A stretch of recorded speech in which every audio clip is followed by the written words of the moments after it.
Molt bona tarda a tothom. La ràdio, portem 2 dies dient-ho, està de celebració i nosaltres també, perquè tot just fa un any celebràvem al Parlament de Catalunya, que ens hem quedat a les fosques. No tinc una veu tan íntima, No, perquè t'enduràs un desengany, Aquesta veu nasal i així, tota... Segueixo. Bé, tampoc ara cal un foco de llum i de purpurina. Doncs, com dèiem, fa un any estàvem al Parlament de Catalunya, vam celebrar que els quaderns del CAC feien 25 anys. I avui tenim el plaer de presentar en aquest congrés el número 50 de la revista que dediquem a la ràdio.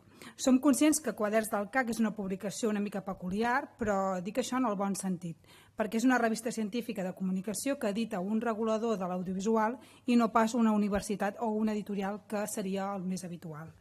Això respon al compromís de servei públic del CAC, que justament l'any que ve celebrarà els seus primers 25 anys, que el CAC ha adoptat amb la ciutadania, els professionals de la comunicació i amb la comunitat acadèmica, de tenir una plataforma de debat, de reflexió sobre la comunicació i la cultura audiovisuals.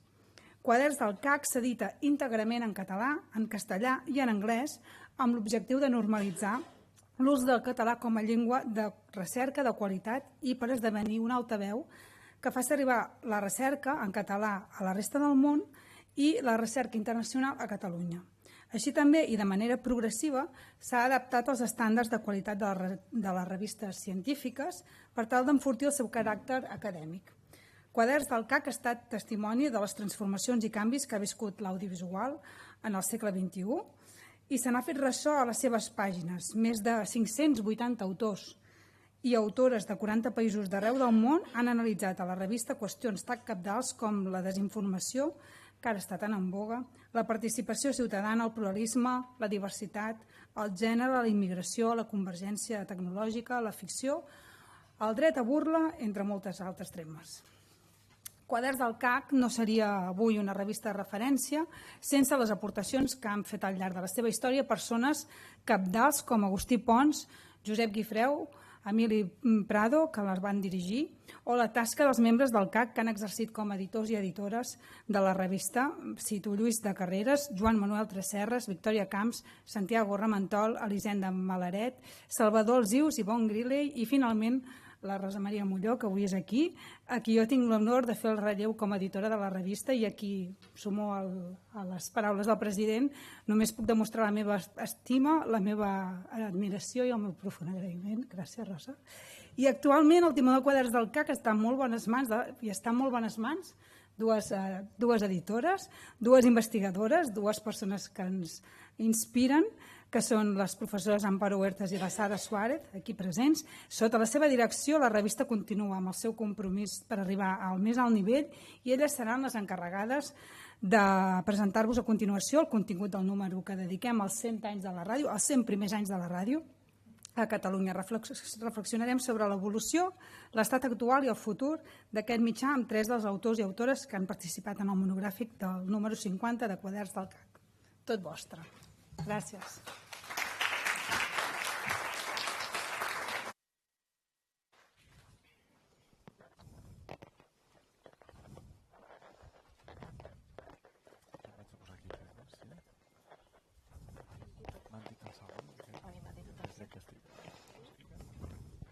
Sí? Estem? Sí. Bon.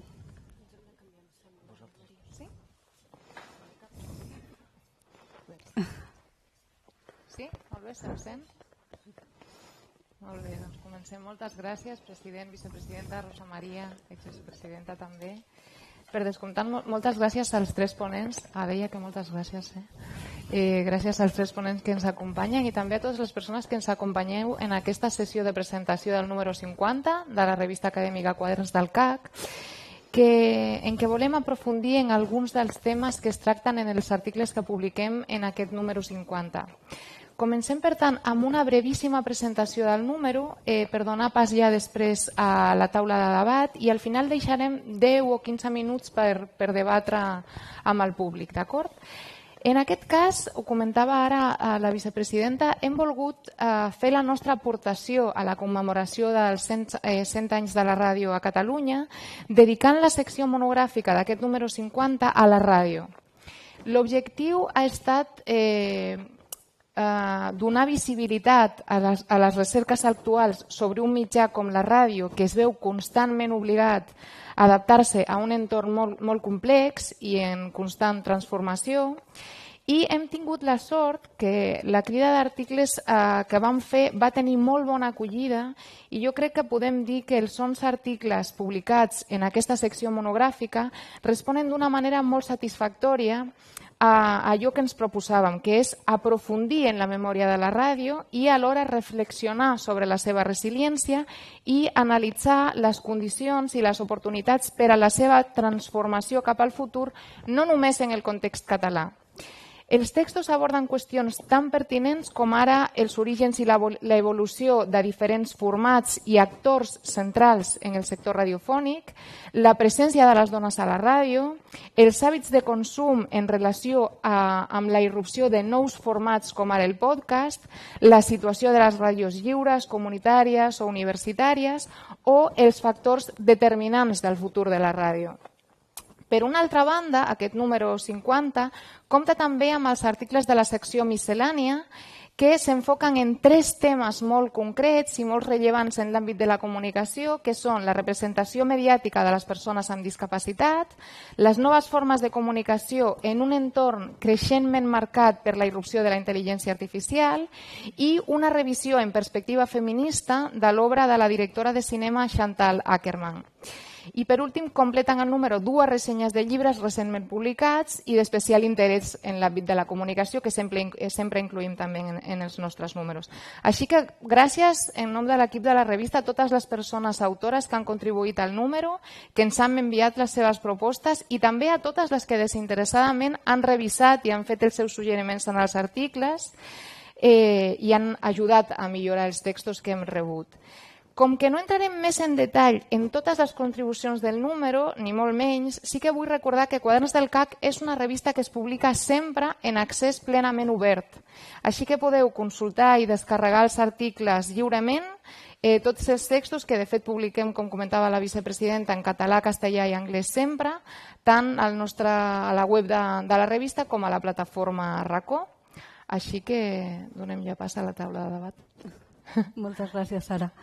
Bé, hem pogut reunir a 3 de les persones que han participat com a autor i autores de la revista. Tenim a Marc Vidal. Jo Marc Vidal el considero com un professional de la ràdio, no sé si ell es defineix d'aquesta manera, però aquí no està com a professional de la ràdio, o sí, no ho sé. Està per presentar el seu article que va sortir arran de la seva tesi doctoral. És una de les poques investigacions recents que tracten la història de la ràdio, concretament la història de Catalunya Ràdio, i jo des del principi, perquè va ser alumne meu, el Marc, des del principi del seu treball conec el procés de treball que m'ha semblat superinteressant i supercomplicat i estic molt agraïda de que presentés la seva proposta com a article i que ja sigui doctor i a més comenci a publicar el resultat de la seva feina. Tenim també... Va defensar la tesi a l'Autònoma de Barcelona, a la Universitat Autònoma de Barcelona. Tenim també a Mònica Puntí. Mònica Puntí ve de la Universitat de Girona. Ella firma el seu article amb la Sílvia Espinosa i amb Jordi Serra, que també són de la mateixa universitat. Mònica Puntí, amb els seus companys i companya, treballa el tema de les dones. Era un tema que també volíem que estigués integrat d'alguna manera, si no de forma transversal, sí almenys amb algun article a la revista, i ho tenim gràcies a la feina de la Mònica, que després ens explicarà una mica més què ha fet sobre la presència de les dones a la ràdio, les dones directives i professionals. I després tenim també a Maria Fitó. Maria Fitó parla dels joves, pensa en els joves, pensa com atrapar els joves. Ha sortit el vídeo que hem escoltat abans.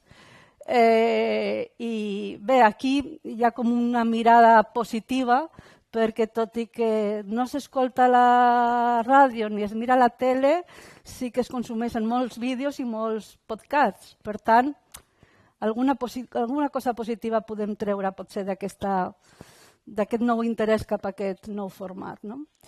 Bé, jo ara us demanaria breument una petita explicació de les coses que vosaltres considereu que són importants del vostre treball, del vostre article. I si voleu, comencem la ronda tal com estem asseguts. Comencem amb el Marc, parlant de la història i de Catalunya Ràdio. Sí. Només dir-te que gràcies per la teva introducció, que has estat molt generosa i que sí que m'ha fet molta il·lusió participar en els quaderns del CAC i en aquesta iniciativa d'aquesta revista científica del CAC, que crec que és i ha de ser un punt de referència a la investigació a casa nostra i segur que ho és i ho aconseguirà. Només ràpidament per dir-vos que efectivament això és una recerca doctoral de 5 anys, que sempre tens el dubte de si això acabarà a algun lloc o acabarà a algun port, i ara veure l'article publicat i veure la tesi aprovada sí que pren sentit. Per tant, jo crec que també és una culminació de la feina. La investigació se centra en com la represa de la ràdio en català, diguem, a Catalunya als anys 80 ve després d'un clam que hi ha, diguem, social, bàsicament en aquell moment, que una primera parada, òbviament, és la creació de Ràdio 4 i el naixement de Ràdio 4 l'any 76, que és la primera ràdio en català, i com a partir de l'any 80 es posa en marxa també la creació de Catalunya Ràdio amb la victòria de Jordi Pujol a les urnes, el primer govern de Convergència. La idea és que tot això queda en mans de dos apassionats de la ràdio, dues persones que són dos puntals que la tesi dibuixa bé, que són Jordi Costa i Josep Maria Francino.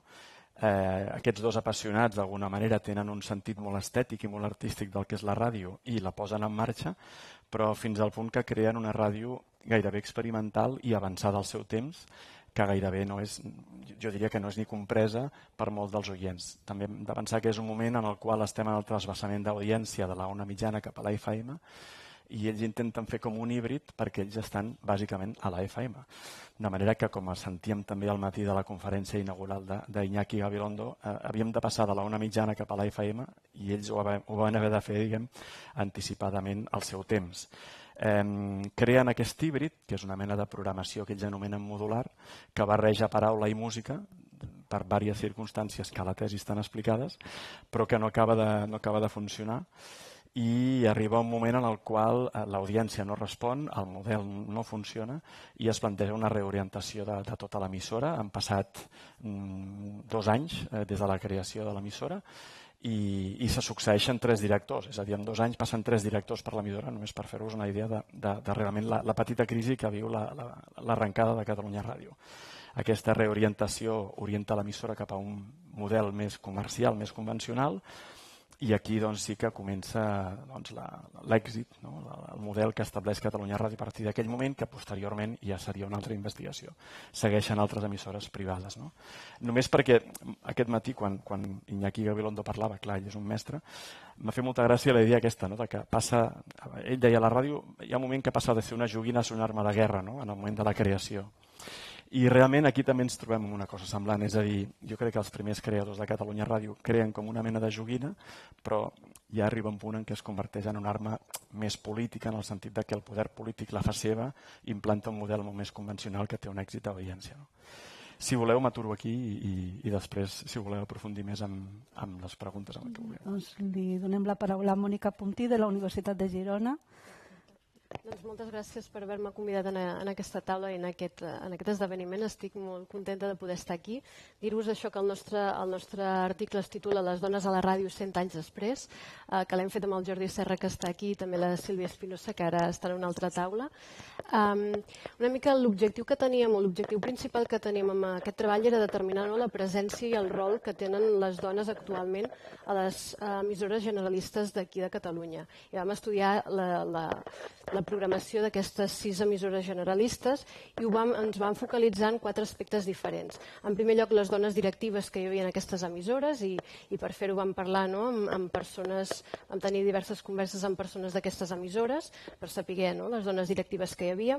En segon terme, també vam mirar la programació de tota una setmana construïda per veure qui dirigia aquests programes, els programes de les emissores generalistes, i quina era la directora, o si hi havia directores.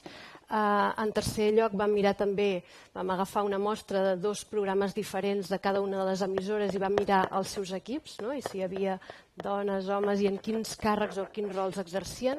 I finalment vam mirar una mica el departament tècnic, si hi havia tècniques de so que estiguessin en aquests departaments.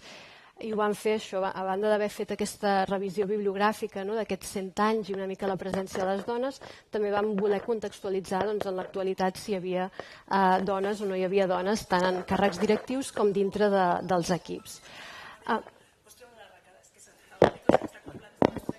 Perdó, l'arracada? Era l'arracada.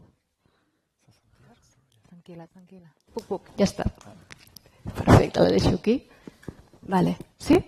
Millor ara? Perdoneu, no me n'havia donat jo. Doncs us comento una mica els resultats de la nostra recerca. Pel que fa als càrrecs de gestió i els equips directius, sí que aquest 2024 podem veure que una dona està dirigint, en aquest cas RAC1, i per tant és una bona notícia que veiem que hi ha dones en càrrecs directius de les diferents emissores i també estan en departaments financers, de màrqueting, etc. I per tant això és una bona notícia, que tenim dones directives. Sí que és veritat que quantitativament són menys que el nombre d'homes.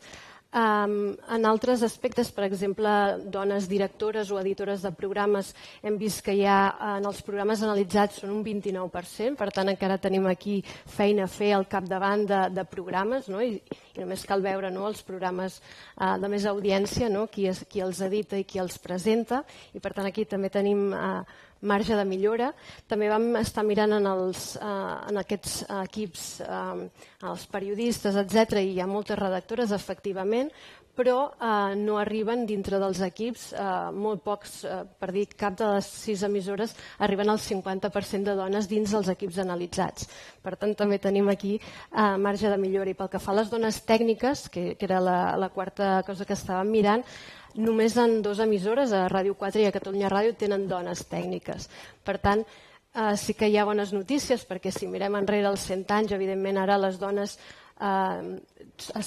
són editores, jerarquitzen els continguts, no són només locutores o comunicadores, sinó que també estan decidint sobre els continguts, però encara tenim alguns deures per fer i que, si després voleu, podem continuar debatent. Doncs Maria Fitó ve de la Universitat Internacional de Catalunya. No ho he dit abans per no donar tanta informació en un primer bloc. No patiu, perquè ara... Firma aquest article al costat de Montserrat Vidal, que també treballa a la mateixa universitat, i amb Alfonso Freire, que és de la Universitat Abat Oliba. I ens expliques què heu fet? Sí, abans de res, moltes gràcies per haver-nos triat per poder venir a explicar la nostra investigació. Aquesta investigació que hem fet, aquests 3 investigadors, ha sorgit a les aules. Jo tinc la mala costum, quan començo el primer dia a classe, soc professora a la UIC de ràdio, sempre els pregunto als alumnes si escolten la ràdio o no. I ho porto fent, crec que 13 anys, i cada vegada la resposta és més lamentable, cada vegada aixequen menys el braç. Ha arribat un moment que preguntes com a investigador què és el que està passant. Anem a preguntar-los per què no connecten amb el mitjà, per què no l'estan escoltant. I aquest principalment és l'objectiu d'aquesta investigació, és veure quina és la percepció que tenen els estudiants, atenció, de graus de comunicació, que se suposa que seran la força laboral del futur de la ràdio, si estan interessats en el mitjà. Els resultats ja us avanço que són bastant lamentables, però hi ha un bri d'esperança i després l'explicaré perquè tampoc voldríem marxar d'aquí amb aquest mal sabor de boca. Quan se'ls pregunta per què no escolten la ràdio, el primer que et diuen és és que és un mitjà d'adults. O sigui, ells associen aquest mitjà amb els pares, amb els avis. Per una altra banda, tampoc l'escolten perquè a casa seva no se'ls ha inculcat aquest hàbit d'escolta. Per una altra banda, ens diuen que no troben continguts que vagin en línia al seu perfil digital. Clar, els vam dir, expliqueu-nos doncs quins canals feu servir per informar-vos i per entretenir-vos. En primer lloc, per informar-se, atenció, les xarxes socials, en un 57%, seguit de la televisió lineal, un 26,2%, la premsa escrita, digital, un 10,3%, el podcasting, un 4,6%, però lamentablement la ràdio està al final d'aquesta llista, un 2,1%. Vam pensar, bueno, igual per entretenir-se potser sí que escolten la ràdio. Al contrari, xarxes socials un 90,3% i no us parlo més de més xifres, però seguiria la televisió, el podcasting i la ràdio en última instància. Clar, aleshores, què està passant? Els hi preguntem, què és el que està passant? Diu, mireu, perquè vam fer la metodologia que es va fer servir van ser focus groups, que després es van completar amb una enquesta. Ens van dir que, en primer lloc, no troben continguts que s'adaptin al seu perfil, continguts que siguin del seu interès. Ens diuen que ells tenen una necessitat de control absoluta del que estan consumint, això d'esperar-se una hora i un dia determinat per escoltar un programa de ràdio no va amb ells i que hi ha molta publicitat. Aleshores vam aprofitar per preguntar-los i què hauria de fer el mitjà per captar la vostra atenció? Què hauria de fer? I ens van dir continguts pensats per ells i, per una altra banda, elaborats per gent de la seva generació. Clar, això va quedar aquí perquè vam dir, d'acord, no esteu escoltant la ràdio, ara perquè escolteu podcast. Doncs perquè precisament poden tenir aquest control sobre el que escolten, sobre el que consumeixen. Poden avançar, poden parar més, poden escoltar els continguts on volen, quan volen, des del dispositiu que volen, que això és la triple ubiquitat, les triple A's, no? Del Kishigami, any advice, anywhere, anytime. Aleshores, en aquest focus group els hi vaig preguntar, els hi vam preguntar quins eren els continguts de podcast que escoltaven i curiosament ens van donar els títols de moltes narratives produïdes a la ràdio. És a dir, podcast fets a la ràdio, sense ells saber-ho. Quina és la conclusió? Doncs que la ràdio potser ha d'aprofitar més aquesta situació per crear una identitat més forta, no? Perquè ells siguin conscients que escolten programes de ràdio. Com que no coneixen la marca, aquesta empresa radiofònica, no ho associen a la ràdio. I per una altra banda, i finalment, si estaven interessats en el dia de demà a treballar al mitjà. I la resposta va ser que no ho contemplen. Aquesta és la situació. Em quedo aquí, després si voleu podeu preguntar més dades o puc ampliar aquesta informació. Moltes gràcies. Doncs jo crec que podrem obrir les preguntes al públic. Nosaltres tenim un seguit de preguntes preparades per fomentar el debat. Hem fet la feina. Però per no menjar-nos tot el temps, jo crec que si hi ha preguntes a la sala, com que hi ha força gent, si voleu fer alguna pregunta i així podem obrir el debat amb això, i si no també tenim nosaltres. O comentaris. Doncs sí, aquí hi ha una... Sí, tenim un micro allà. Tomàs Fabregat és responsable de la Biblioteca i Hemeroteca General de Comunicació de l'Autònoma. Hola, és una pregunta per la Sara. M'he quedat amb aquesta part final dels continguts del podcast. Ens pots dir quins són una mica aquests continguts que consumeixen? Me'n puc imaginar alguns, com el Crims i algun d'aquests, però que jo tinc filles suposo que estan en aquesta edat que estàs comentant, i també m'ha sorprès moltes vegades com els enganxen alguns continguts que no saben que són de ràdio, no? I quan intentes explicar això a mi em diuen deixa-ho estar, no? Perquè no em toca, no? Però quins són aquests? Bàsicament el que estan consumint ara són narratives construïdes per gent de la seva generació. The New Project, The Wild Project, etc. Els parles ja d'estirando el cicle i ja no ho escolten. No? Al final el que fan és escoltar aquells continguts produïts per influencers, els que es troben a les xarxes socials.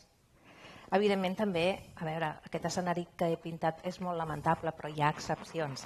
Tenim alumnes que escolten la ràdio i que són bojos de la ràdio, però en general prefereixen consumir les narratives sonores a través del podcast. Però al final el que jo penso és igual la forma i el nom que donem al format. Al final el que volem és que escoltin narratives construïdes amb so.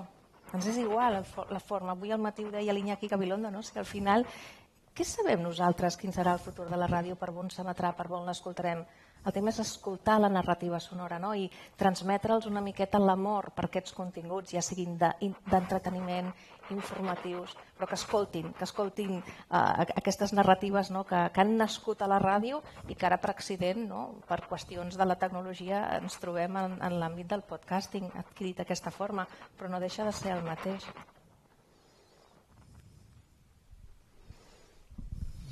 Mira, jo soc optimista de mena i evidentment veig que tots els joves estan enganxats al podcast, però penso que quan es facin grans acabaran a la ràdio i voldria saber si compartiu aquesta opinió. No?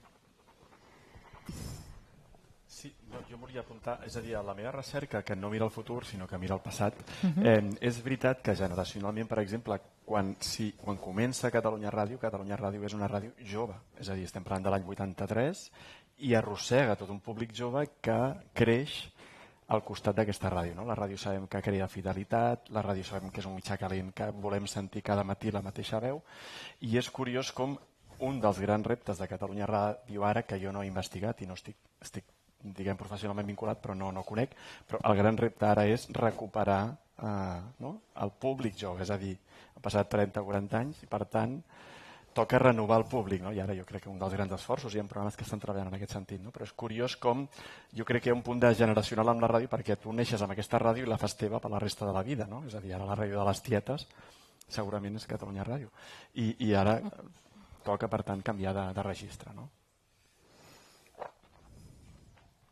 Jo també ho penso, que a veure, és que hauríem potser de mirar-nos a nosaltres mateixos. Nosaltres amb 18 anys escoltàvem la ràdio, llegíem la premsa escrita, siguem sincers, excepcionalment potser sí, no? Però la majoria de nosaltres no. Aleshores també ho penso, que a mesura que es vagin fent grans, naixeran ells, sorgiran ells en aquella necessitat d'estar connectats més amb la realitat i serà quan aniran a...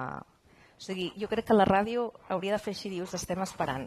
O sigui, no s'ha de ser pessimista perquè és un tema generacional. Ara mateix aquell contingut no va amb ells, però d'aquí uns anys jo crec que sí. Mònica? La teva previsió? Jo, la veritat és que ara potser és això que ella diu, no? Jo ara escolto molta més ràdio de la que escoltava, evidentment, quan era jove i, per tant, molt probablement, no? També anirem agafant adeptes a aquestes generacions que ara potser no l'escolten, però igualment escolten format sonor. Per tant,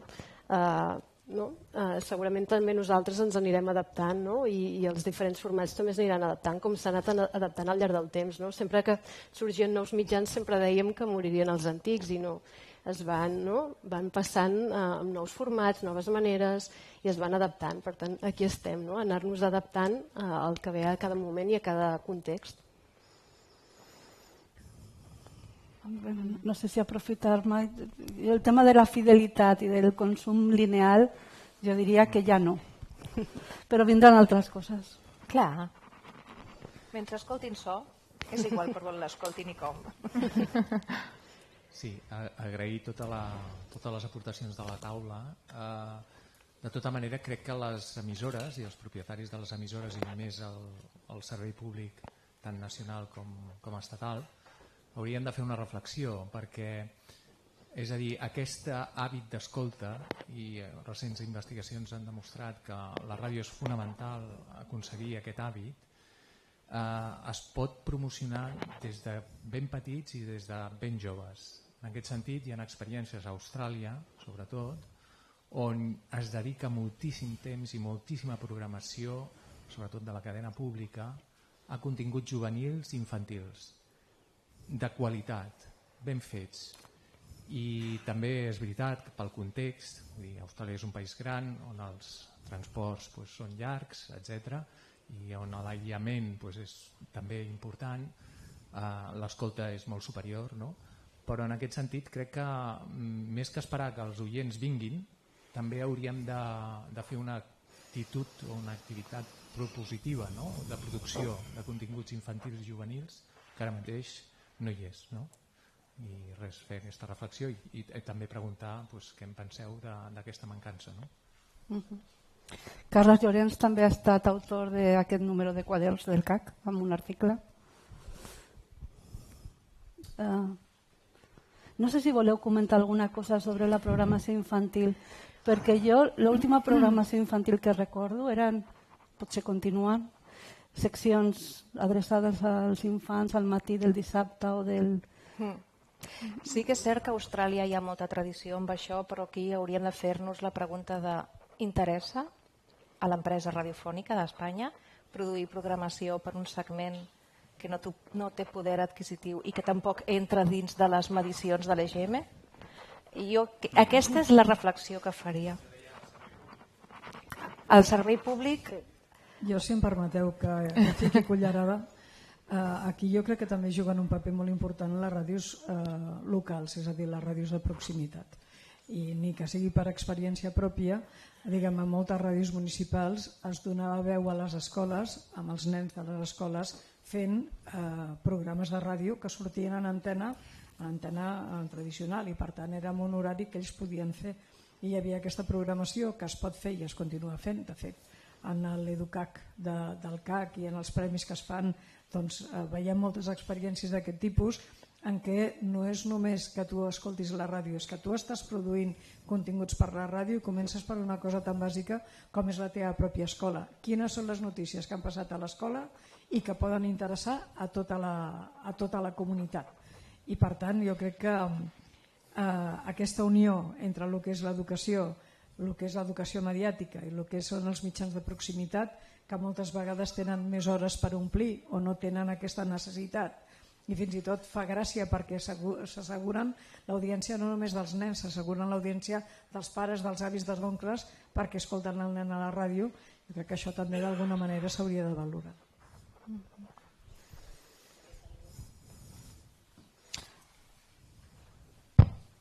A més, la ràdio local com a espai per l'educació mediàtica és molt important. Sí, no, i a més és totalment cert. Jo penso que en aquest sentit les emissores de titularitat pública són les que haurien de fomentar, no?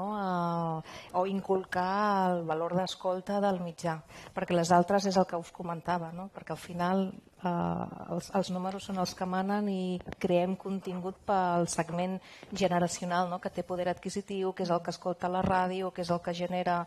Clar, i en aquest sentit sí, que la pública és molt interessant i sobretot la local. Bé, res, volia fer aquest apunt també. Les ràdios locals, a totes les ràdios locals de Catalunya públiques passen totes les escoles, venen dia, setmana rere setmana a les escoles, fent programació infantil, que moltes vegades és el que em dèiem, surt a l'Educac, i també penso que infantil i juvenil, perquè també fem debat amb els instituts, per exemple, i tenen el seu calendari. Ells quan comencen el curs tenen el calendari de quan han de vindre tant les escoles com els instituts han de vindre a la ràdio. Segurament el primer contacte que tenen és amb les emissores locals i també juguem un paper, penso, fonamental, no només amb la difusió del català, amb el català que es parla a cada lloc, sinó amb l'educació mediàtica. Vosaltres ens salvareu. Això espero. Però vosaltres també ens haureu de salvar nosaltres, Hem de confiar els uns i els altres. Tenim una pregunta allà al costat i després aquí una altra. Hola, bona tarda. Jo us llenço una pregunta a tots arran del que explicava la Maria Fitó. Jo també soc professor de ràdio de l'Autònoma i també els hi preguntava quines ràdios escoltaven, però he deixat de fer la pregunta perquè la resposta cada any era més decebedora, no? Però sí que en parlaven molt de podcast. Aleshores ells no escolten ràdio, no consumeixen televisió convencional ni ràdio convencional, però consumeixen moltes hores cada dia de contingut audiovisual. Per tant, jo crec que això és positiu. Tot i que els estudis diuen que en els podcasts l'atenció decau a partir dels 20-25 minuts, 30 minuts, la meva sorpresa és que molts alumnes escolten podcast i videopodcast que duren 2, 3 o 4 o 5 hores. I no només com a forma d'entreteniment, és que també s'informen a través dels podcasts sobre l'actualitat. Per tant, això és un altre debat que també em preocupa perquè els podcasts moltes vegades no segueixen el codi deontològic que seguim els mitjans de comunicació. Però bé, jo per una banda soc optimista, però sí que em costa imaginar que aquests joves, i que a més són estudiants de periodisme, que adquireixen ara l'hàbit d'informar-se a través del podcast, em costa d'imaginar que en el futur passin a escoltar ràdio o a veure televisió com ho estem fent nosaltres. Probablement sí que els joves, quan hem anat creixent, ens hem incorporat als mitjans de comunicació tradicionals, però és que tampoc no hi havia una alternativa. Ara sí que hi és l'alternativa, ara tenen els podcasts i tots aquests formats en l'entorn digital. Per tant, tinc els meus dubtes. Jo crec que es quedaran en el format digital, el que sigui, no?, en els propers anys.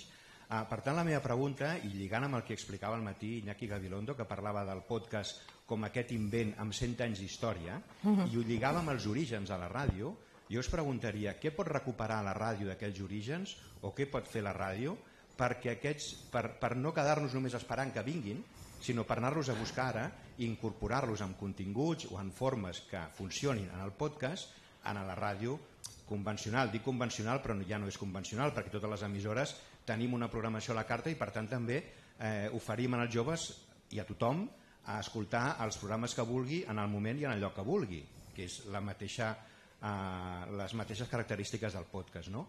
Per tant, la pregunta és una mica, ja sé que no és fàcil, però què podria recuperar, què hauria de fer la ràdio del que ja ha fet en aquesta llarga història de 100 anys per de cara al futur anar incorporant aquesta audiència jove que serà adulta però que no sabem si vindran o es quedaran on són ara.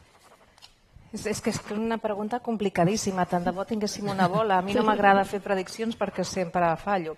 Aleshores, qui sap, allò que dèiem, que igual quan es fan grans tornen a la ràdio, però qui sap si hi haurà ràdio? No ho sabem. Per tant, és el que jo deia, que és igual la forma o el format. El que volem és que escoltin narratives sonores. I respecte a la pregunta de què hauria de fer la ràdio, ells fan les seves propostes. Ells van fer com una mena de carta oberta a l'empresa radiofònica. Què deien? El 41,8% continguts adaptats a la generació Z. I els dius, però si ja els tens, ja hi ha programes per tu, el que passa que no els coneixes. Saps per què no els coneixes? Perquè no s'estan promocionant com caldria a les xarxes socials. Si tinguéssim més presència a TikTok, a Instagram, és molt probable que aquest jovent aniria a escoltar aquests programes a la ràdio lineal o a la carta. No? Aleshores, també ens demanen productes elaborats per ells mateixos, és a dir, per periodistes de la generació Z, periodistes o influencers, en un 19%. En un 12,8% ens demanen eliminació o reducció de la publicitat. Per què? Perquè a les plataformes poden consumir els continguts sense publicitat contractant els plans premium, cosa que a la ràdio no poden fer. Ens demanen també més interacció, que la ràdio els faciliti plataformes per interaccionar amb ella, perquè estan acostumats a això i la ràdio la veuen, tot i que és un mitjà íntim que genera molta confiança, molta credibilitat, el veuen llunyà. En canvi, les xarxes, en un moment estàs parlant amb el creador d'un contingut, etc. Aleshores, atenció, 5,6%, el que us avançava, més presència de la ràdio lineal a les xarxes socials per a promocionar-la i consumir-ne fragments. Perquè quan jo els proposava o els proposo programes de ràdio, escolta aquest programa, escolta aquest. Diu, clar, és que això a nosaltres ens aniria bé trobar-nos fragments d'aquests programes de ràdio a les xarxes, perquè és com estan acostumats a consumir les coses. Després també ens demanen que la ràdio faci programes més breus, perquè estan acostumats a això, la immediatesa, tenen poca paciència, i al final és que està responent a les característiques d'aquesta generació. Després també ens demanen més ofertes de ràdios temàtiques amb continguts especialitzats per ells. O sigui, volen que estiguem per ells, volen que la ràdio estigui per ells. Atenció, un 1,5% dels estudiants diuen que la ràdio compleix les seves expectatives, anem bé, i un 1,1% ens van dir això no té solució. No l'escoltarem mai, faci el que faci. Només un. Vull dir que fórmules n'hi ha, però és que tampoc sabem si funcionarien i quan moltes ja les estan portant a terme les emissores. I que important també per fer aquestes prediccions bé, investigar el futur de la ràdio, no?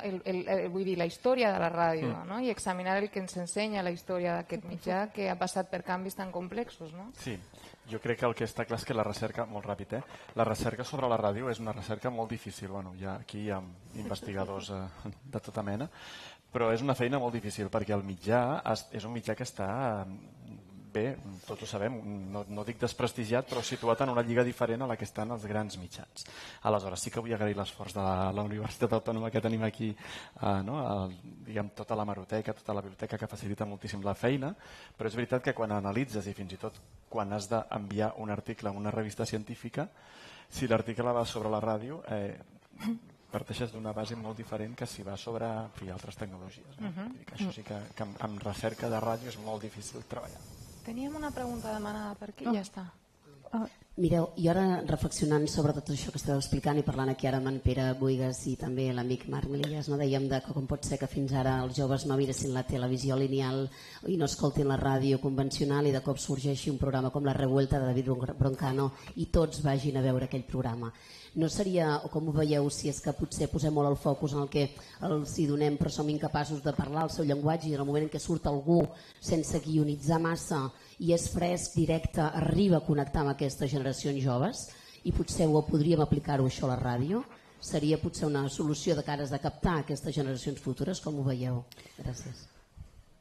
Jo crec que és un tema de llenguatge, sí, d'incorporar el llenguatge jove a l'antena de la ràdio. Això, amb el tema del servei públic que comentàvem abans, ho estan fent molt bé les emissores municipals, locals, abans en parlant també aquest matí, hi ha aquest punt que realment per elles incorporar periodistes joves és molt més fàcil, perquè potser és la porta d'entrada a la professió per molts d'ells i per tant aquest paper el juguen molt bé. El tema del servei públic és com incorporem veus joves a les redaccions i aquest és el gran repte que crec que el servei públic ha de fer, és a dir, sí, incorporar joves perquè quan venen a les redaccions sí que ens trobem que tenen primer interès per altres temes que no són els temes que l'agenda mediàtica marca cada dia i ens obre com un món, i a part de l'interès sobre els nous temes també tenen aquest nou llenguatge sobre les notícies que fem cada dia, diguem, i això és molt interessant. Després hi ha una cosa que té a veure amb com s'està estudiant el consum, perquè quan s'expliquen les dades, es diu mitjans i xarxes. I això ja és enganyós, perquè dins de les xarxes hi ha mitjans. Ara estem fent un treball qualitatiu i fins i tot fent un treball qualitatiu, fent entrevistes, és difícil identificar els mitjans, perquè no identifiquen podcast amb emissora, perquè no identifiquen notícia amb capçalera de diari. Però aquí hi ha una manera de fer estudis d'audiència que s'ha de reflexionar i de modificar i veure com treballem fora d'aquesta mirada mediocentrista, perquè ara ja tot està barrejat i la diferència entre xarxes i mitjans no funciona. I provoca un discurs polaritzat també, d'enfrontament que tampoc no ajuda. És complicat. Perdoneu, però és que és un tema que estem ara treballant. I pel que fa al paper de les dones, que hem parlat, el teu article, el vostre article introduïa aquesta qüestió de que el paper de les dones a la ràdio, tot i que ha crescut en els darrers 100 anys, encara no té la mateixa rellevància que els homes. Per què és tan difícil trobar una dona amb èxit en la ràdio? Per què creieu que encara patim d'aquesta desigualtat? Jo crec que és multifactorial, però sí que és veritat que quan tenim referents ens ajuda. Quan teníem la Mònica Terribas o la Laura Rossell al capdavant de programes, jo crec que això ajudava, animava altres noies a dir, ostres, jo puc arribar aquí, i poder tenir una directora d'una emissora també pot ser molt important, perquè per trencar una mica aquest sostre de vidre, potser és una mica estereotípic això, però tenir referents és una cosa molt important. Segur que hi ha molts altres factors, però això de tenir models a seguir per poder estar al capdavant, poder tenir a les facultats de comunicació hi ha moltes noies, i perquè després... Majoritàriament. Clar, quan hem mirat els diferents programes... I a les redaccions també. Exacte.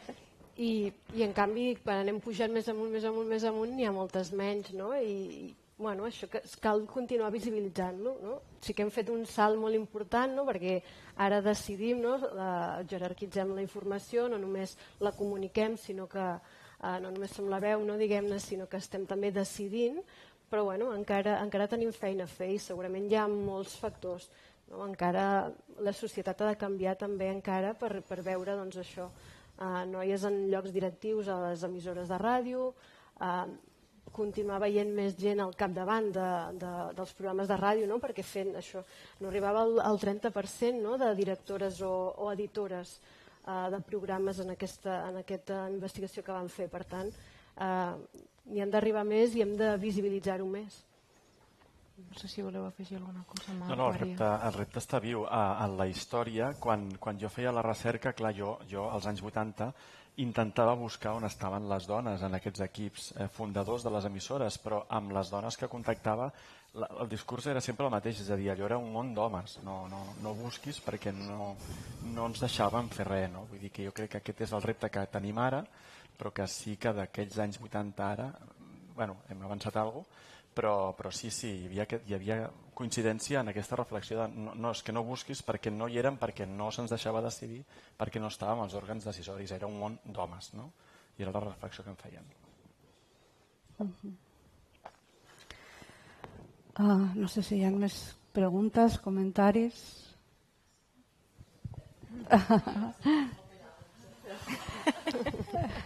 Bé, només és un apunt.